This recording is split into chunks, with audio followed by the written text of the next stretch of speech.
নমস্কার বন্ধুরা, মৌমিতা রান্নাঘরে আপনাদের সবাইকে স্বাগত জানাচ্ছি। আজকে আপনাদের সামনে আমি একটা বেগুনের রেসিপি নিয়ে এসেছি, যেটা হচ্ছে বেগুন বাহারি। চলুন এবার দেখে নেওয়া যাক আমি এটা কি কি দিয়ে বানাচ্ছি। এই বেগুন বাহারি বানানোর জন্য আমি এখানে 5-6টা বেগুন নিয়েছি। দেখতে পাচ্ছেন সরু সরু বেগুনগুলো, কালো কালো সরু সরু বেগুন। সেটাকে আমি দুফালি করে কেটে নিয়েছি। এইখানে আমার বেগুনগুলো একটু বড় সাইজের ছিল বলে আমি হাফ হাফ করে কেটে নিয়েছি। একটা সিঙ্গেল বেগুন হলেই এটা দেখতে বেশি ভালো লাগে। মাঝখান দিয়ে হাফ হাফ করে সরু সরু ফালি করে এরকম কেটে নিলে, এই যে কালো বেগুন দেখতে পাচ্ছেন, সেটা দেখতে বেশি ভালো লাগে রান্নাটা। আমার কাছে ছিল না এই বেগুন, তাই আমি এই বেগুন দিয়ে করেছি, হাফ হাফ করে কেটে করেছি। আচ্ছা, আর সঙ্গে লাগছে এখানে কুচনো পেঁয়াজ রয়েছে, আর এটা হচ্ছে ছোট ছোট পেঁয়াজগুলো, সেগুলো আমি দুফালি করে নিয়েছি। আর এখানে কাঁচা লঙ্কা, শুকনো লঙ্কা, আর এটা হচ্ছে সর্ষে বাটা, আর এটা হচ্ছে আদা রসুন বাটা, আর এটা হচ্ছে নারকেলের দুধ, আর এটা হচ্ছে ভিনিগার, আর নুন চিনি পরিমাণ মতো লাগবে। আর এই রান্নাটা আমি সাদা তেলে করব। এবার আমি প্রথমে বেগুনগুলোকে নুন মাখিয়ে কিছুক্ষণ রেখে দিয়েছি। এবার অতিরিক্ত জলটা বেরিয়ে গেলে এটাকে আমি সাদা তেলে ভেজে নেব। ভেজে নিয়ে আমি রান্নাটা স্টার্ট করব। দেখুন, বেগুনটাকে আমি ভালো করে লাল লাল করে ভেজে তুলে রেখেছি। আর সঙ্গে এই যে ছোট ছোট পেঁয়াজগুলো ছিল সেগুলো, আর কাঁচা লঙ্কা, এগুলোকে আমি ভালো করে ভেজে তুলে রেখেছি। এবার সেই তেলের উপরে আরেকটু তেল দিয়ে আমি এবার রান্নাটা স্টার্ট করব। আমাদের তেলটা গরম হয়ে গেছে। এই গরম তেলের উপরে আমি এবারে পেঁয়াজ কুচিটা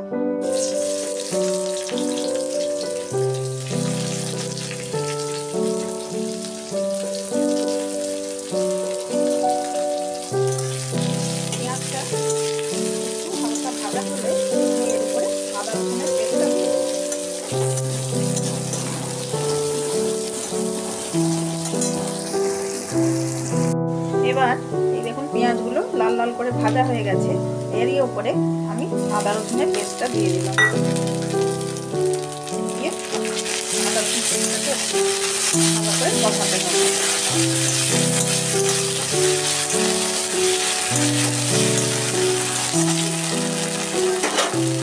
এর ওপরে আমি শুকনো লঙ্কার গুঁড়োটা দিয়ে দিচ্ছি।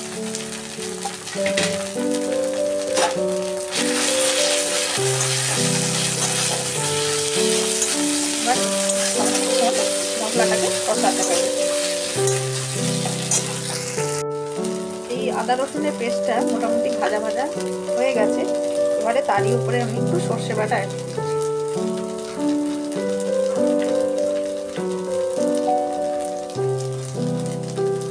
সর্ষে বাটাটা দিয়ে একটু ভালো করে নাড়াচাড়া করে দিতে হবে। দিয়ে একটু মশলাটাকে আর একটু কষাতে হবে। আর এই রান্নায় হলুদ ইউজ করা হয় না, মানে তরকারিটা সাদা সাদাই দেখতে হবে। এইভাবে একটুখানি 2-1 মিনিট কষিয়ে নেব।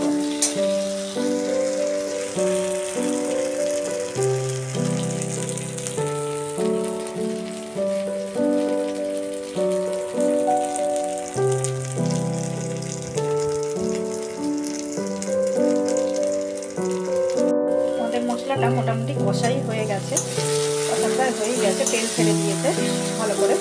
এবার এরই উপরে দেখুন এই যে ভিনিগারটা আমি অ্যাড করব। পরিমাণ মতো একটু ভিনিগার অ্যাড করব, খুব বেশি না। আর খুব বেশি দিলে এটা টক হয়ে যাবে। অল্প একটু ভিনিগার অ্যাড করে আমি নুন চিনিটা অ্যাড করব।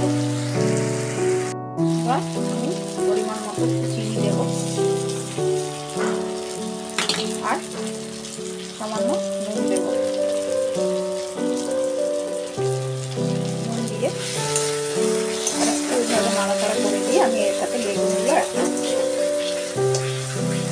এই রান্নাটা পার্সোনালি আমি বলছি খুবই টেস্টি হয় খেতে, বেগুনের এই রেসিপিটা। আমার দর্শকের কাছে অনুরোধ রইল যাতে আপনারা প্রত্যেকে একবার হলেও এটা একবার ট্রাই করবেন। খুব সুন্দর, খুব টেস্টি খেতে রান্নাটা। এবারে আমি এই বেগুনগুলোকে এর উপরে দিয়ে দেবো।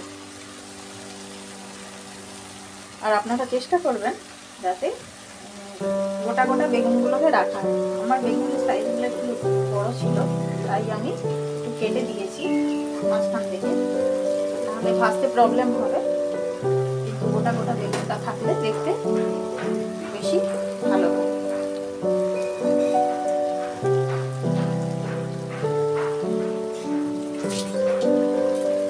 এবার আমি ভালো করে মিক্স করে দিয়ে এরকম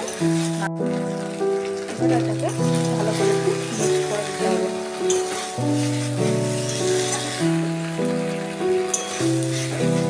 আমি জল ইউজ করবো না, এরই ওপরে আমি এই যে ভেজে রাখা ছোটো ছোটো পেঁয়াজ আর কাঁচা লঙ্কা এটা অ্যাড করে দিই।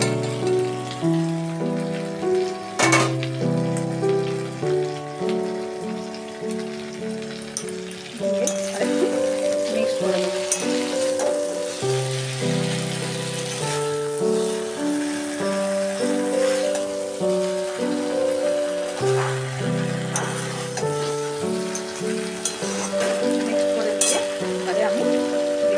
নারকেলে আমি দুধ বার করে রেখেছি, নারকেলের দুধ এটা আমি অ্যাড করে দেবো।